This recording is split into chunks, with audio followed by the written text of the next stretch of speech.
Hallo luisteraars, welkom bij de podcast van Fragile Wing voor SRM Survivors. Mijn naam is Carla Hamoen, ik ben psycholoog en werk al zo'n 25 jaar met SRM Survivors en mensen met DIS. Ik ga in deze podcast op reis met Emma, een survivor die ons mee gaat nemen in haar wereld. Om inzicht te geven in geprogrammeerde DIS en om survivors aan te moedigen in hun helingsproces. Hallo luisteraars, welkom bij aflevering 11 van onze podcast. 11 alweer, hè? Ja, echt hè Emma? Zo. Nou, Gaat hard hè? dat hadden we niet verwacht, hè? Nee, echt niet. Nee, zeker niet. We hadden ook al ontzettend veel volgers, zag ik zo eventjes. Ja, dat klopt. We hebben heel veel nieuwe volgers erbij gekregen in de afgelopen weken. Ja. Ja, echt heel bijzonder. Ja, en ik dacht toen we hier aan begonnen, nou als er 40 zijn die luisteren, dat zou echt geweldig zijn. Het zijn er al 500, hè? Ja, en dat zijn dan de mensen die op volgen hebben geklikt, hè? Ja, Dus, ja. En alle mensen die dat niet hebben gedaan, die luisteren ook. Dus ja, nou, zo we zijn is het. ontzettend blij mee. Ja. Hoe meer mensen hiervan weten, hoe beter het is, hè? Zo is dat, ja. En ook op een toegankelijke manier. Ja. Nou, we hebben dus eigenlijk te klein gedachten, Emma. Ja, veel te klein. Het is maar goed dat je dit allemaal van tevoren niet weet. Dat klopt. Nee. Echt heel bijzonder. Er wordt gewoon in 37 landen naar onze podcast geluisterd. Ja, Hè? ja. Allemaal Nederlands ondertiteld, denk ik. Dat moet wel, ja. Dat zal wel. Maar ja, heel bijzonder. Nou, vorige keer hebben we het uitgebreid gehad over de beschermers. Hè? Ja. De belangrijke groep delen die je niet kunt missen en waar je ook niet omheen kan. Nee. Vandaag willen we weer verder gaan met het overzicht van de verschillende soorten delen. En vandaag zijn we aanbeland bij de verborgen delen. Ja. En dat zijn dus ook de delen waar je pas later in het proces bij in de buurt komt, denk ik zo. Ja, die je niet zo snel tegenkomt in het begin. Nee, helemaal niet. Nee hoor. Dus die zitten nog dieper verborgen dan de binnendelen waar we het al over gehad hebben. Ja. Hè? Ja, deze dragen echt de trauma's en de herinneringen van de cultactiviteiten eigenlijk. Precies, ja. Het is wel andere koek, zeg maar, dan de training. Ja, precies. Ja. Ja, nou ja, inderdaad. Een soort verborgen deel is dus zijn dus de delen die de trauma's dragen. Ja. Aan wat voor trauma's moeten we dan denken, Emma? Nou, we hebben best wel wat afdelingen genoemd. Nou, en als je daarnaar luistert, dan kan je ongeveer wel een klein beetje inschatten van wat daar gebeurd zou kunnen zijn. Mm-hmm. En hebben we natuurlijk de mishandelingen hebben we best wel uitgebreid al verteld. Ja. Wat de martelingen hebben we verteld. Ja. Nou, dat zijn delen die dit dus dragen. En dat gaat het niet over een pak slaag, maar echt de martelingen die je niet tegenkomt in het buitendagelijks leven, zeg maar. Als je een kindermishandeling hebt, dan wordt er geslagen, zijn er blauwe plekken. Maar de martelingen waar wij over hebben verteld, in de kooi, vastgebonden worden aan kettingen, dat zijn natuurlijk hele duistere, diepe martelingen. Ja, precies. Nou, dan heb je de delen die de trauma's dragen van de onthechting, van de identiteitsstoornissen en van de geestelijke mishandelingen eigenlijk ook. Ja. Je hebt dan de trauma's over de abortussen. Ja. De moeders eigenlijk in het systeem die de kinderen verliezen. Ja. Je hebt dan de rituelen, dus de offerrituelen waar dus de baby's, de foetussen worden geofferd. Je hebt dan ook de moorden. Ja, kan ik dat zo zeggen? De moorden. Er worden moorden gepleegd. Niet alleen op de offers, maar ook op andere mensen die daar aanwezig zijn, op kinderen. Ja. Soms is het echt en soms is het in scène gezet. Ja. En dat heeft ook weer met een stuk training te maken. Heeft met een stuk trauma te maken ook. Het heeft ook weer met een heel stuk te maken van, dit kan jou dus overkomen en jij bent van ons. Je bent nooit je leven zeker. Ja. Dus compleet traumatiseren van zo'n deel. Of het nu echt gebeurd is of niet echt. Dat maakt eigenlijk helemaal niks uit. Nee, dat maakt voor het trauma denk ik inderdaad helemaal niks uit. Als jij dat als kindje ziet gebeuren. Nee, dat klopt. En je kan niet op dat moment niet onderscheiden of het echt is of in scène gezet. Nee, dan is het niet trauma uit. Even groot natuurlijk. Ja, dat maakt niks uit. Het is wel, ik heb een aantal van deze herinneringen doorgewerkt. De uitwerking maakt wel uit. Ja. Of er echt iemand vermoord is voor je ogen, is natuurlijk een veel dieper rouwproces eigenlijk. Van dat je weet van, dit is in scène gezet. Ja. Want die persoon liep een aantal uren later weer gewoon voorbij. Ja, precies. Ja. Dat is, dan heb je een heel ander verwerkingsproces. Dan heb je een enorme verwarring in je natuurlijk. In plaats van dat je echt rouwt omdat iemand dood is. Ja, precies. Ja. Dus dat is ook weer een groep die heel diep zit in het systeem eigenlijk. De delen die trauma's dragen. Ja, precies. Ja. En met dat ik dat zeg, denk ik ook aan situaties die er zijn en delen die ik ben tegengekomen die dit dus alleen maar wisten. En dus eigenlijk een soort van, het is niet een aparte afdeling, maar er zijn delen getraind die een soort van, als je bijvoorbeeld opgenomen gaat worden door een crisissituatie in een instelling bijvoorbeeld, dat deze delen gaan boven kunnen komen die gewoon echt hierover vertellen. Ik heb gezien dat ze die gingen vermoorden. Of ik heb gezien dat ze dat gingen doen. Ja. Echt de meest krankzinnige verhalen eigenlijk. Ja. Dat je als gek wordt weggezet. Ja, precies. Of dat ze zeggen, nou deze is echt gewoon compleet doorgedraaid. Ja. Ik heb delen gehad die niet eens normaal konden praten, maar alleen klanktaal konden uitspreken. Ja. En dat meisje werd ingezet voor als ze dus ergens zou opgenomen worden in een spoedtoestand, zeg maar. Ja. Zou zij bovenkomen. Ja.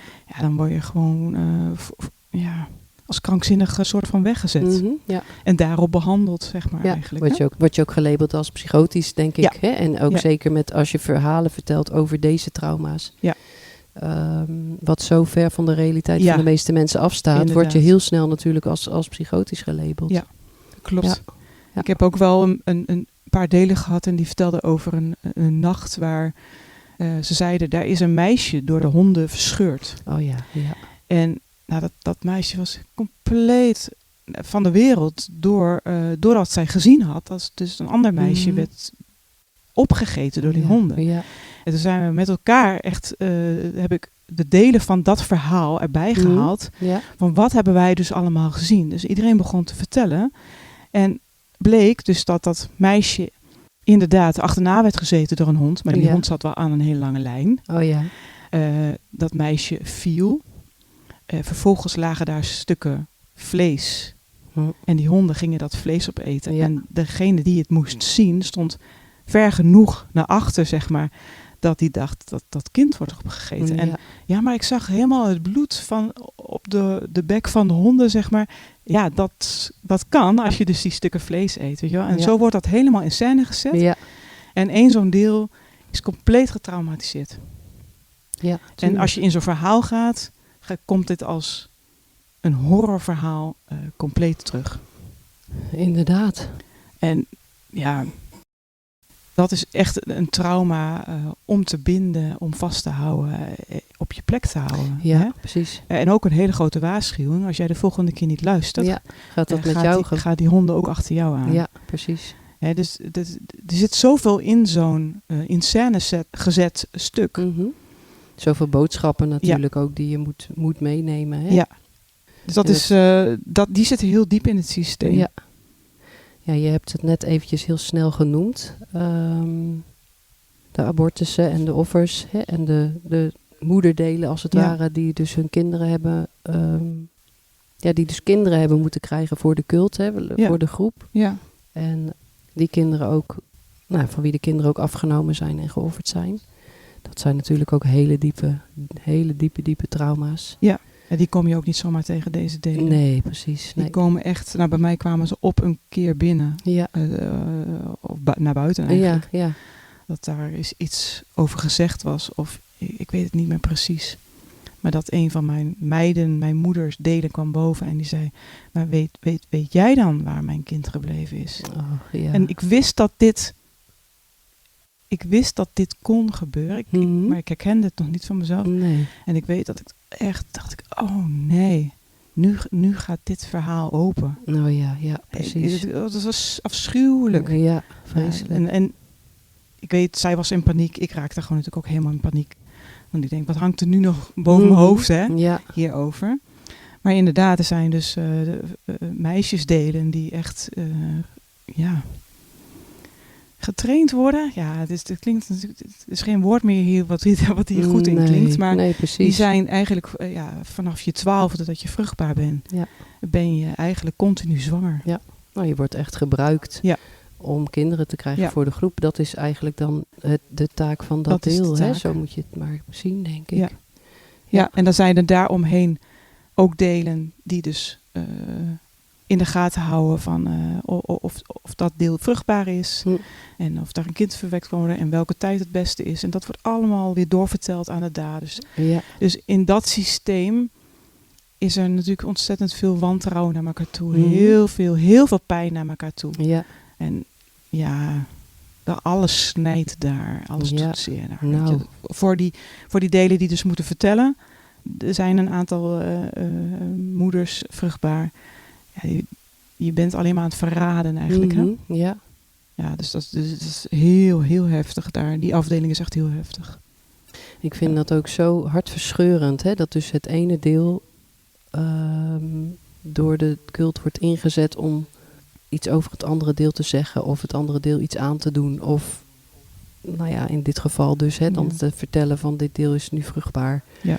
Dat je dus zo erg tegen jezelf wordt gekeerd. Hè? Dat je elkaar moet verraden en elkaar tot dader moet worden eigenlijk of zo. Dat is zo hartverscheurend, vind ik dat. Ja, want je weet het is ons kind eigenlijk. Hè? Dat weet eigenlijk iedereen best wel goed van binnen. Ja. Het is ons kind. Maar we moeten dat dragen. We moeten dat op een gegeven moment via een abortus moet dat worden opgehaald. Er moeten offers voorbereid worden. Ook door eigen delen.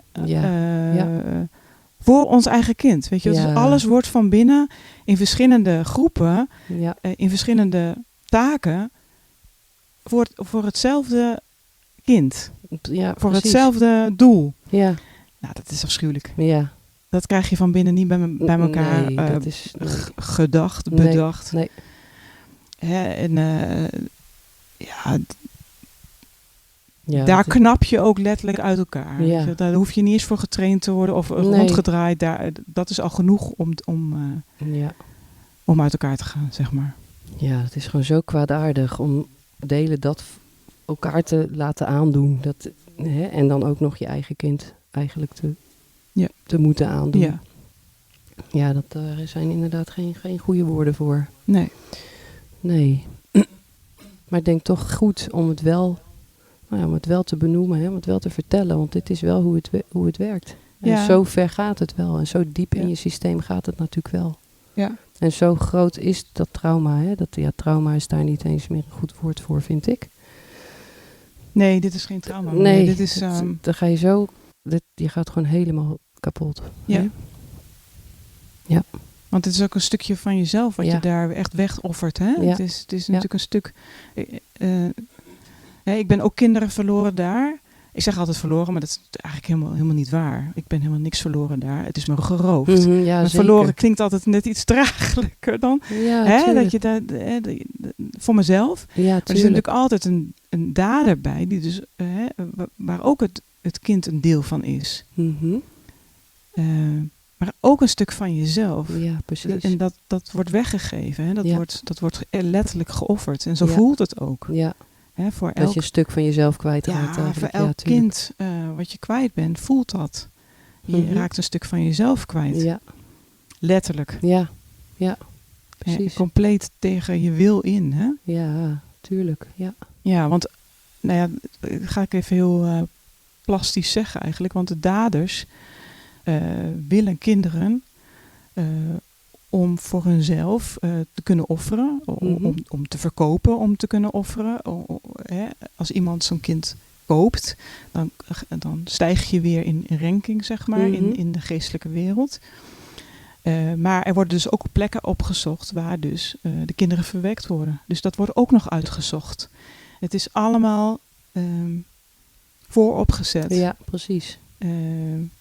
Het ene kind wordt geaborteerd en direct geofferd. Het andere kind wordt heel onerbiedig in de koelbox gelegd. wordt gewacht tot de eerstvolgende feest of in de vriezer. Mm-hmm. Ja, het is afschuwelijk. Maar het is echt een babyhandel Dat is het die echt. daar is. Ja. Het is echt een sekshandel wat daar draait. Het is echt... Hij zegt altijd... Sex trafficking. Ja. Ja.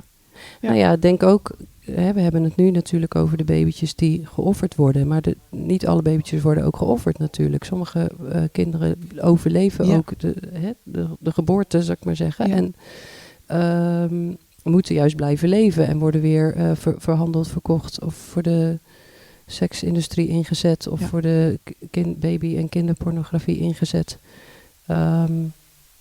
Dat is denk ik nog een heel apart hoofdstuk om het een keer over te hebben. Hè? Hoe levende kinderen natuurlijk ook ingezet worden om jou altijd in de cult te houden. Want dat gebeurt natuurlijk ook. Ja, niet zeker. alle kinderen sterven, niet alle kinderen worden geofferd. Hè? Ja. Er blijven ook kinderen leven die dan... ga maar eens uit de cult stappen als je daar nog een levend kind hebt. Hè? En met die kinderen gebeurt natuurlijk ook weer van alles. Dus ja, het is een onderwerp wat mij altijd heel, heel diep raakt. En, het is afschuwelijk. Ja. Het is ook niet voor niks dat we er nu pas over gaan praten. Ja, precies. Ja. Maar het moet wel genoemd worden. Ja, natuurlijk, want dit is een wezenlijk onderdeel eigenlijk van elke cult en groep.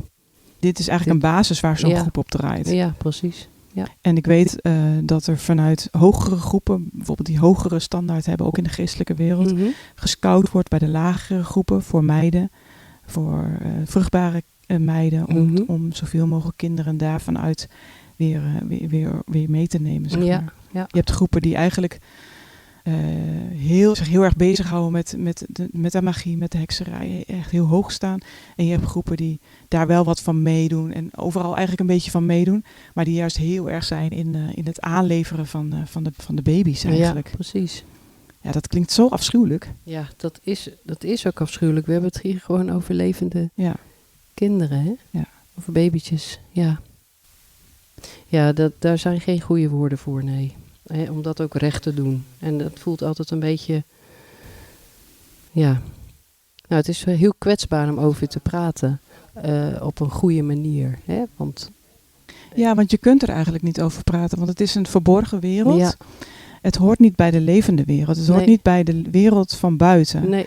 Ik kan wel zeggen, ik ben kinderen verloren. En zeggen mensen om je heen, ja, nou, waar zijn die dan? Ja. Gaat het om één kind? Nee, gaat niet om één kind. Nee.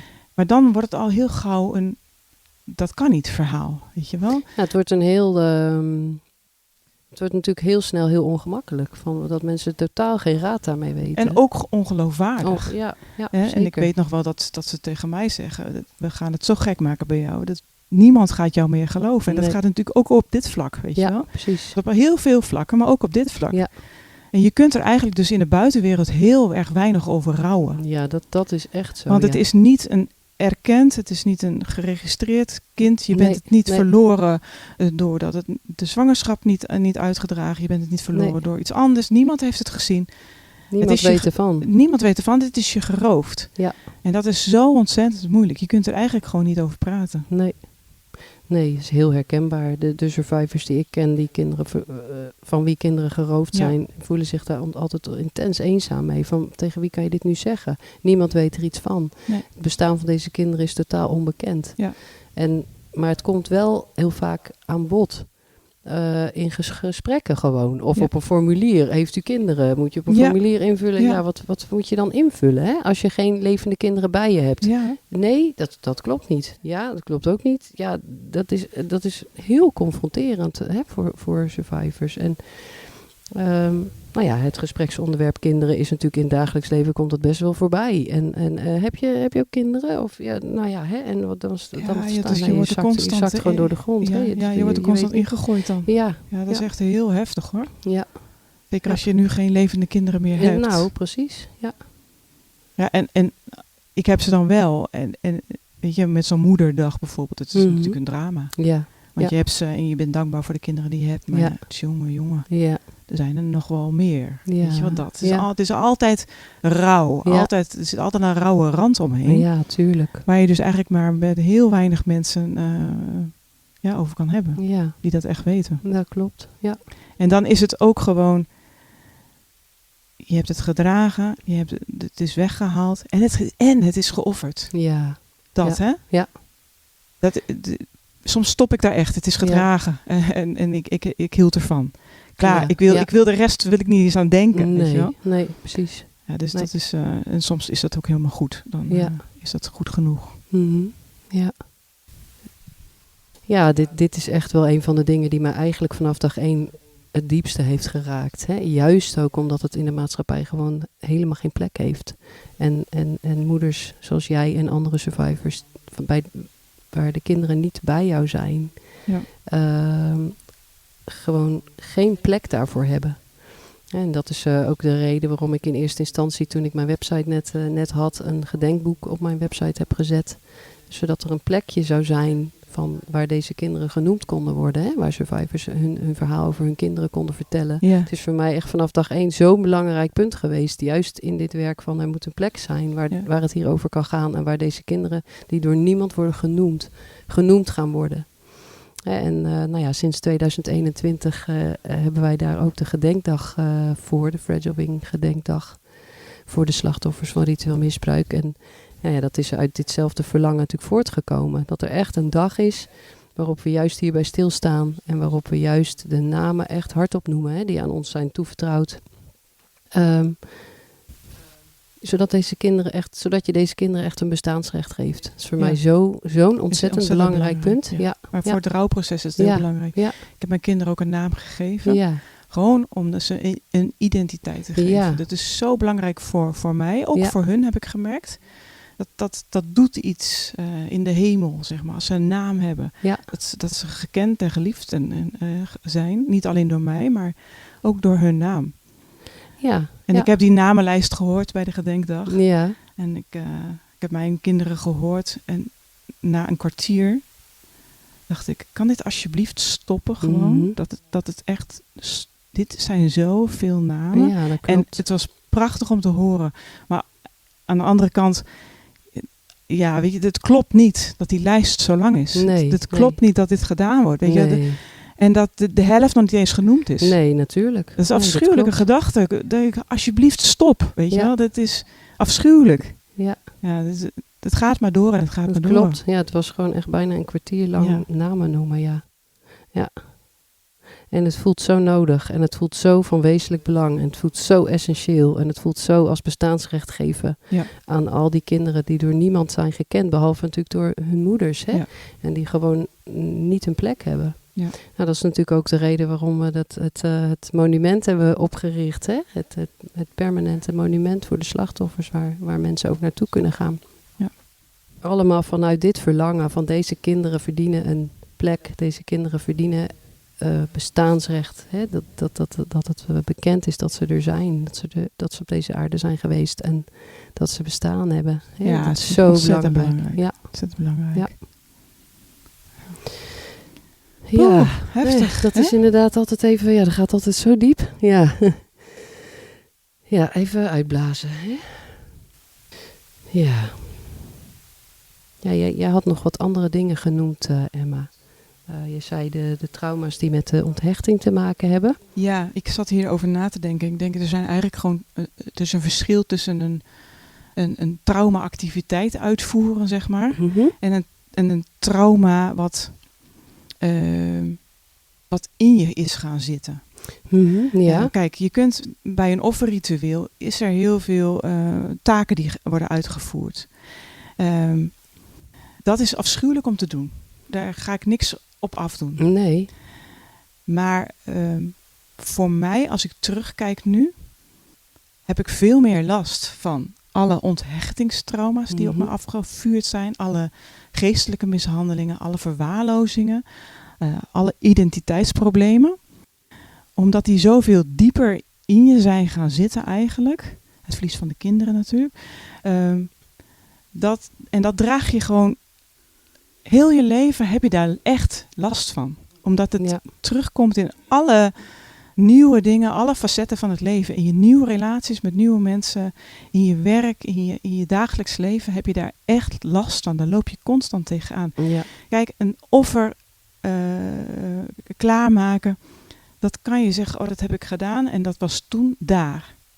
Maar een onthechtingsstoornis, of dat je altijd moeite hebt om met mensen te hechten, te connecten, daar heb je elke dag last van. Ja, dat is gewoon een levenslange worsteling in feite. Ja, eigenlijk wel. Dat is echt een levenslang trauma. Ja. Dus ik zie daar wel een beetje verschil in. Misschien hebben de anderen dat niet hoor, maar voor mijzelf denk ik, al die activiteiten die wij hebben moeten uitvoeren, die kan ik plaatsen in die gruwelijke wereld, zeg maar. Ja, precies. Die horen in die setting eigenlijk. Ja. En als je niet meer in die setting bent, ga je dat ook niet meer tegenkomen. Nee, precies. Dat ga je niet nog dunnetjes overdoen in de gewone wereld, zeg maar. Precies. Maar alle trauma's wat is blijven hangen in je zijn, in je lijf, dat neem je mee elke dag. Ja. Nou ja, de trauma's die echt ervoor gezorgd hebben dat je hechting zo stuk gemaakt is. Hè? Dat je identiteit zo stuk gemaakt is.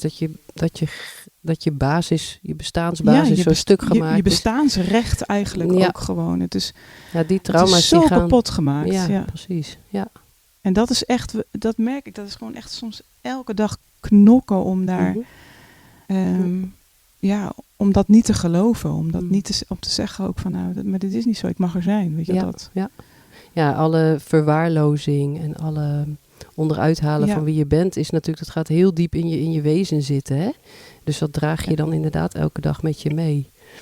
En ik denk dat ik wel begrijp wat je bedoelt. En de andere dingen zijn handelingen of zo. Hè? Die je hebt. En daarin zit denk ik wel een stukje het onderuithalen van je identiteit, omdat je dingen moet doen die je helemaal niet wil. Je bent daar natuurlijk op een manier gekomen in een training.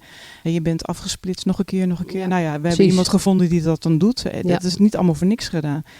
Maar het kan inderdaad geplaatst worden in een bepaalde setting. Ja. En dat kan al die trauma's niet. Die overblijven uiteindelijk. Nee. Nou, want die gaan over wie je bent. Ja. Hè? En dat is natuurlijk over je eigen zelfbeeld, over je eigen waarde. Hè? Die gaan daarover. En over je verbinding met andere mensen. Dus dat is inderdaad dag aan dag voel je de pijn daarvan. Of het maakt het onvermogen. Je elke dag. En dat is zo moeilijk gewoon. Om daar elke dag weer mee aan de slag te gaan. En daar tegen te vechten eigenlijk. Want er zijn zoveel stemmen. Dan kan je allerlei programma's ontmantelen. En je kunt van alles opruimen binnen. Maar het is altijd tegen je gezegd dat je niks waard bent. Ja, weet je precies. Wel? En het is altijd gezegd dat je te veel bent. Ja, ik hoor het ook nog gewoon in mijn hoofd. Nou ja, je wordt ook zo behandeld. Of je wordt niet... Ja, en er zijn allemaal herinneringen ook van dat je dus dat niet waard bent. Dat je dus ook te veel bent. Ja. En dat is bereikbaar. Ook in de gewone wereld. Ja. Snap je wat ik zeg? Een rituele offerhandeling zitten een paar deurtjes verder dan iemand die constant tegen je schreeuwt dat je niks waard bent. En dat je een dier dat er over je gepiest wordt, zeg maar. En dat gebeurt dus ook letterlijk. Ja. Dat is veel makkelijker te bereiken in je denken. Omdat het gaat over wie je bent en hoe je nu bent. Ja.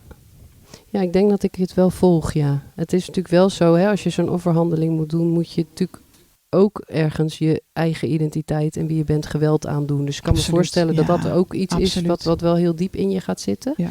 Maar ik denk die verwaarlozing en dat onderuit halen van wie je bent en van je hechting, van je identiteit is... Ja. Je hebt geen basis om op te staan. Nee. En dat is compleet het stuk maken van het vertrouwen van de mensen die goed hadden voor je moeten zijn. Precies. Ja. Ja, en dat is al, dan neem je al gelijk de boodschap mee. Ik ben niks waard. Ja. Dat is het punt. Ja. Zelfs al wordt het niet eens tegen je gezegd.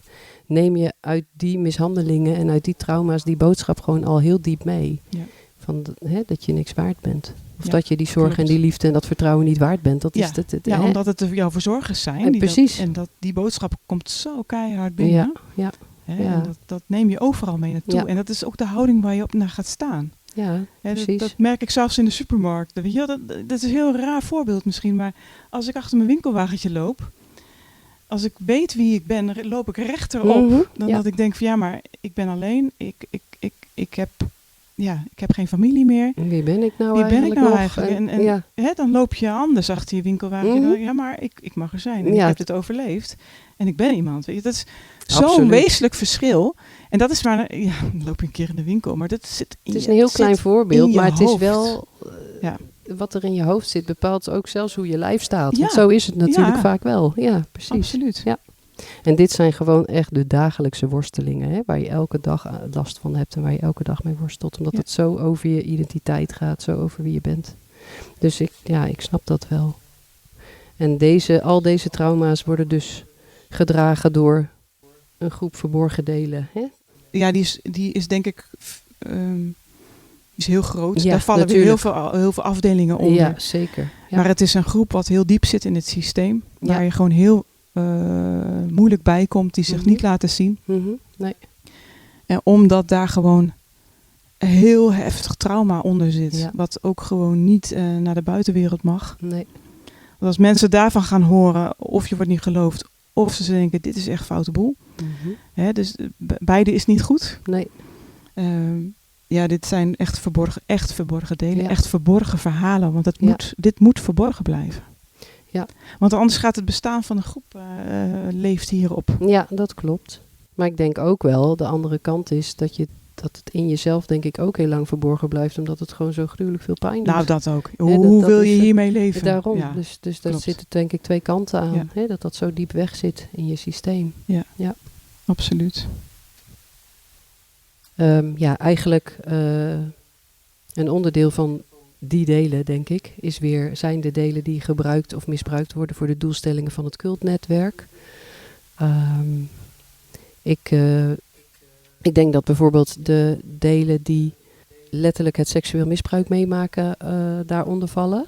Ja. Hè, de delen die ook ingezet worden voor de kinderporno, voor de sekstrafficking, Ja. voor de seksfeestjes met hooggeplaatsten, Ja. dat die daar bijvoorbeeld onder vallen. Ja, Heb jij klopt. daar nog een aanvulling op, Emma? Nou, ik kan wel even uitleggen wat die seksfeestjes dan, wat dat is precies. Oh ja? Want wij weten het wel. Ja, wat het precies. is. Wij zitten weer gesneden koek te praten, Ja. inderdaad. Ja, dat is heel goed dat je dat even zegt, Emma. Ja. Nou ja, je hebt delen, meisjesdelen, die worden ingezet om bijvoorbeeld bij een evenementen of bij congressen of bij meetings van hooggeplaatste mensen, om daar voor de seks te komen. En ze worden daar gebruikt als minderjarig delen. Ja. En daarmee worden vaak wel beelden gemaakt. Ja. Ook om later degene waar ze dus mee seks hebben gehad, een van de hooggeplaatsten mee af te persen of te chanteren. Ja, precies. Ze worden ook als chantagemiddel gebruikt eigenlijk. Worden als chantagemiddel gebruikt.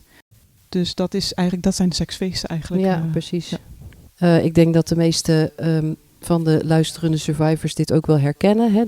Dat je wordt gebracht naar plekken waar misbruik van je wordt gemaakt. Ja. Waar seksueel misbruik wordt gepleegd. Hè? Nou ja, soms word je gereden. Soms word je met een vliegtuigje ergens naartoe gevlogen. Hoor ik ook regelmatig terug. Ja. Afgeleverd in het hotel en daar krijg je je opdrachten. Ja, precies, ja. En dan weer via de achteruitgang word je weer mee teruggenomen. Word je weer mee teruggenomen. Ja, precies. Dus dat zijn de delen die echt gebruikt of misbruikt worden voor de doelstellingen van het cultnetwerk, denk ik. Ja.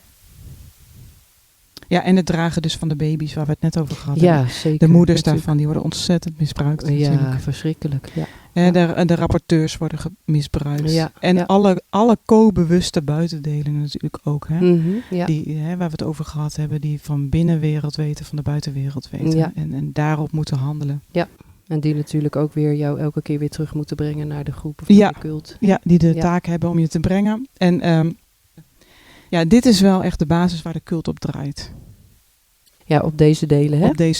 Op de delen die dus het seksueel misbruik echt dragen en daarvoor ingezet worden. De kinderporno, de sekstrafficking. Ja, daarmee wordt het geld verdiend. Ja, precies. En daarmee blijft zo'n groep draaien. Ja, en natuurlijk ook de delen die de babytjes moeten krijgen. Ja, de nieuwe inbreng, nieuwe aanwas. Is er een nieuwe aanwas van de groep. Ja, klopt. We praten er nu even een beetje technisch over. Maar ja, zo is het wel. Ja. Dan hebben we de delen die meewerken met het netwerk, ook wel daderdelen of cultloyale delen genoemd. Ja. Nou, daarvan is het denk ik heel goed om te zeggen dat kunnen we wel zo noemen, maar eigenlijk klopt dat natuurlijk niet. Hè. Dit zijn de delen die zo ver afgesplitst zijn en zo ver gebroken zijn, dat ze op een gegeven moment niet anders meer kunnen dan toegeven, dan doen wat er gevraagd wordt, vanuit die absolute gehoorzaamheid, waar we het eerder ook over gehad hebben. Ja. Maar dat kunnen dus wel delen zijn die zich wel dader voelen. Of die wel voelen van wij horen bij de cult en wij zijn daar loyaal aan.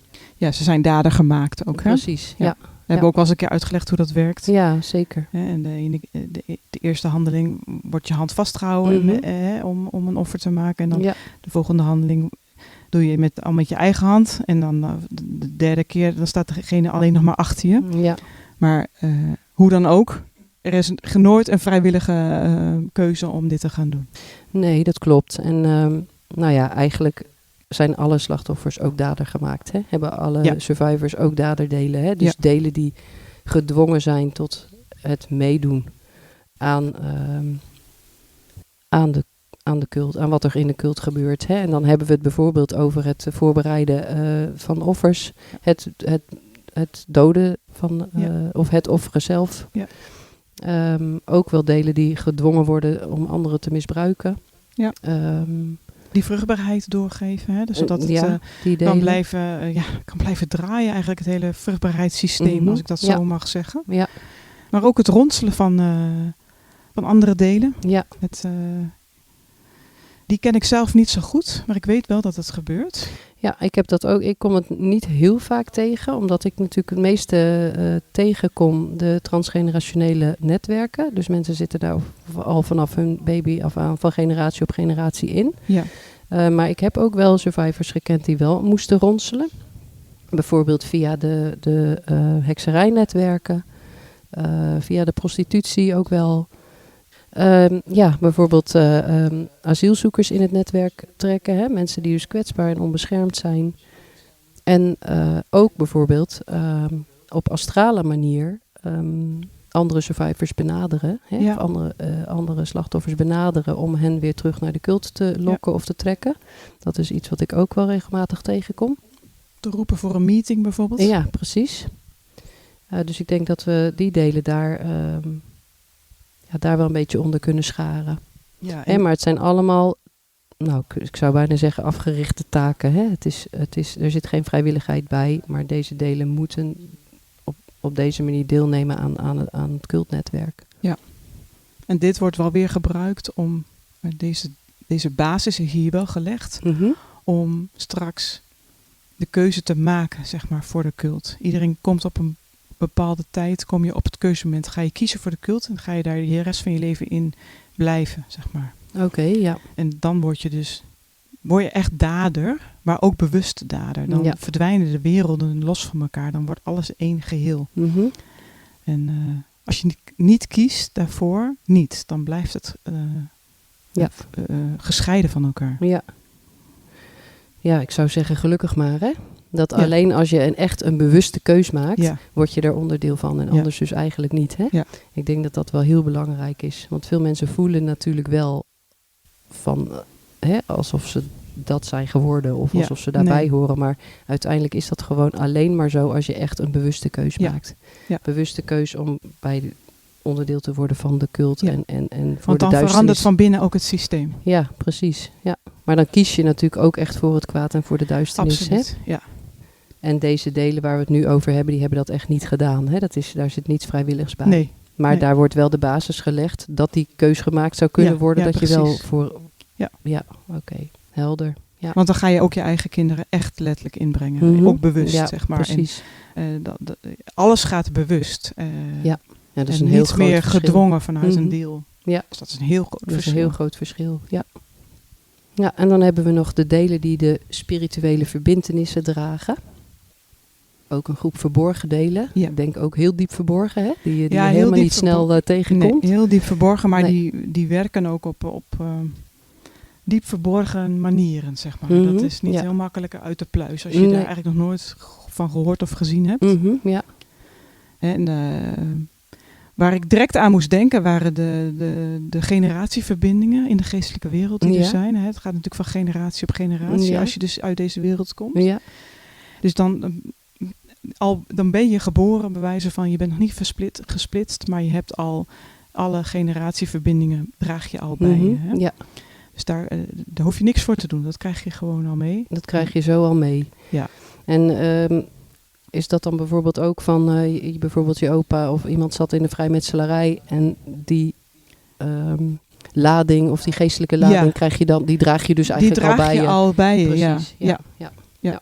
Of de hekserij of de zwarte magie, dat is maar net waar je familie zich mee bezighoudt. Ja, precies. Maar al dat dradensysteem, zo zie ik dat altijd een beetje, heel dat web, dat heb je al bij je. Ja, precies. En dan wordt er natuurlijk daaruit wordt gewerkt ook weer. Dat pakken ze wel mee op. Ja, precies.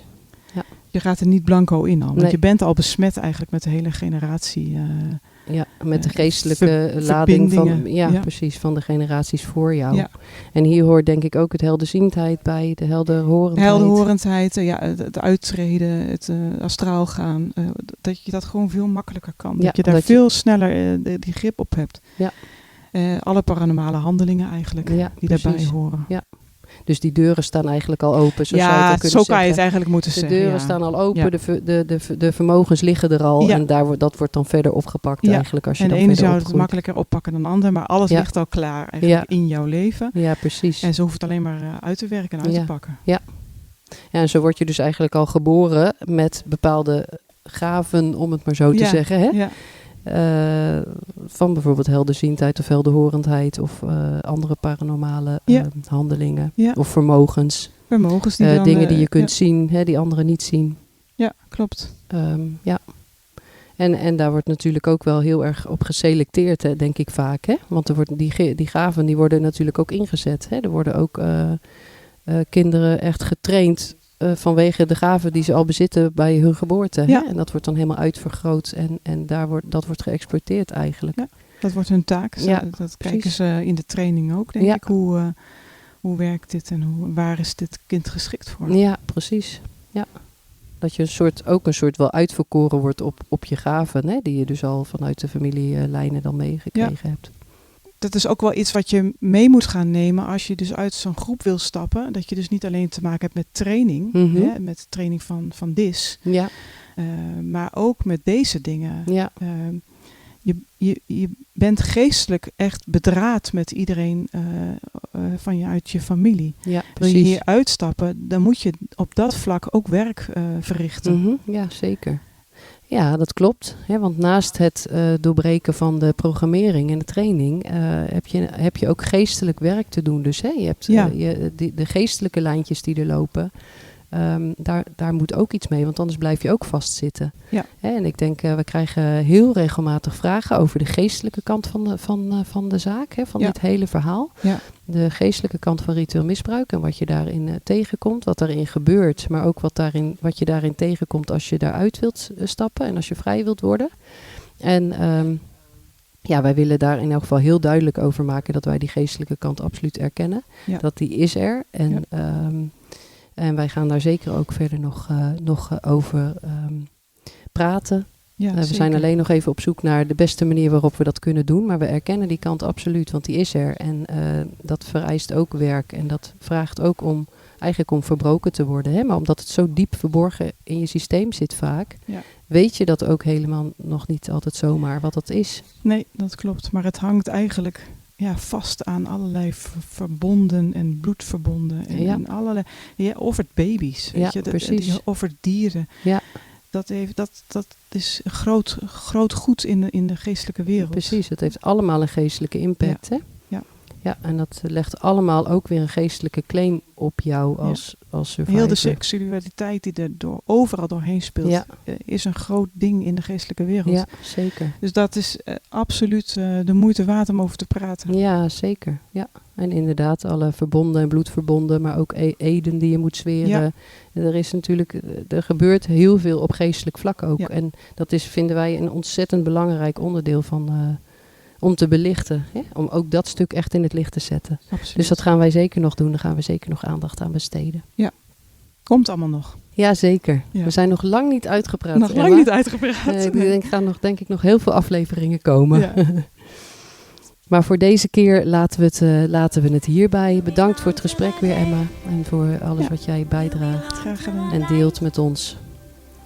En De luisteraars allemaal weer hartelijk bedankt voor het luisteren. En tot de volgende keer. Tot de volgende keer. You belong to the light. You belong to the King of Kings and Lord